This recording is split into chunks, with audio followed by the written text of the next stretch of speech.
Hi friends, masala ഫ്ലെയിംസിലേക്ക് നിങ്ങൾക്ക് എല്ലാവർക്കും സ്വാഗതം. നിങ്ങളെല്ലാവരും സുഖമായിട്ടിരിക്കുന്നെന്ന് വിചാരിക്കുന്നു. അതേപോലെ ഞങ്ങളും ഇവിടെ സുഖമായിട്ടൊക്കെ ഇരിപ്പുണ്ട്. ഇന്ന് നമ്മുടെ വീഡിയോ എന്ന് പറഞ്ഞാൽ എൻ്റെ ഒരു കോവൽ കൃഷിയാണ്. കോവയ്ക്കയുടെ ഒരു തണ്ട് വെച്ചിട്ട് അതിൽ നിന്ന് പിടിച്ചു കിട്ടിയ കോവയ്ക്കകളാണ് ഞാൻ ഇന്ന് നിങ്ങളെ കാണിക്കുന്നത്. നല്ല അടിപൊളിയായിട്ട് പിടിച്ചിട്ടുണ്ട്. അധികം നാളൊന്നും ആയിട്ടില്ല. കഴിഞ്ഞ സമ്മർ എന്ന് പറഞ്ഞാൽ മെയ് മാസത്തിലാണ് ഞങ്ങൾ ഈ കോവലിൻ്റെ വള്ളി ഇവിടെ വെച്ചത്. മെയ് വെച്ചിട്ട് നമ്മൾ ചെറുതായിട്ടൊന്ന് പൊട്ടിക്കളിച്ചതേ ഉള്ളായിരുന്നു. എന്നിട്ട് ഞങ്ങൾ ജൂൺ ആദ്യം നാട്ടിലേക്ക് പോയിരുന്നു വെക്കേഷന്. ജൂണും ജൂലൈ ഒക്കെ കഴിഞ്ഞിട്ട് തിരിച്ചു വന്നപ്പോൾ അതിങ്ങനെ നിൽപ്പുണ്ടായിരുന്നു. എന്തായാലും ഉണങ്ങിപ്പോയില്ല. ഞാൻ വിചാരിച്ചു തിരിച്ചു വരുമ്പോഴത്തേനും ഉണങ്ങി പോകുമെന്ന്. എന്തായാലും ഉണങ്ങി പോയിട്ടില്ലായിരുന്നു. പിന്നെ ഓഗസ്റ്റ് സെപ്റ്റംബർ ഒക്കെ ആയപ്പോഴത്തേനും ചൂട് കുറഞ്ഞു തുടങ്ങി, തണുപ്പ് തുടങ്ങി.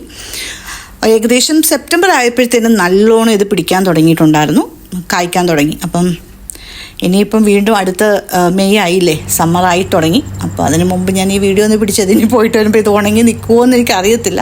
ഉണങ്ങത്തില്ലെന്ന് തോന്നുന്നു. എൻ്റെ തണ്ട് അങ്ങനെ പെട്ടെന്ന് പോകത്തില്ല.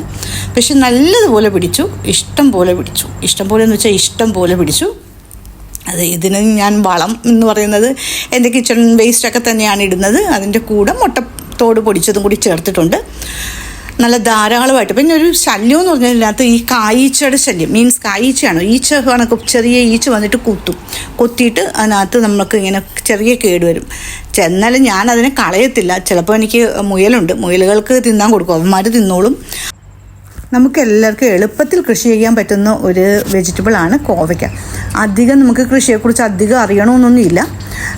ഒരു കോവലിൻ്റെ ഒരു തണ്ട് വെച്ച് പിടിപ്പിച്ചാൽ മതി. ഒരു തണ്ട് മുളപ്പിച്ചെടുത്തിട്ട് അതിനകത്തേക്ക് ഒരു കയറ് കെട്ടിക്കൊടുക്കുക. എപ്പോഴും നമ്മൾ കയറ് കെട്ടുമ്പം ഇത് പിച്ചാൻ പാകത്തിൽ കെട്ടിക്കൊടുക്കുക.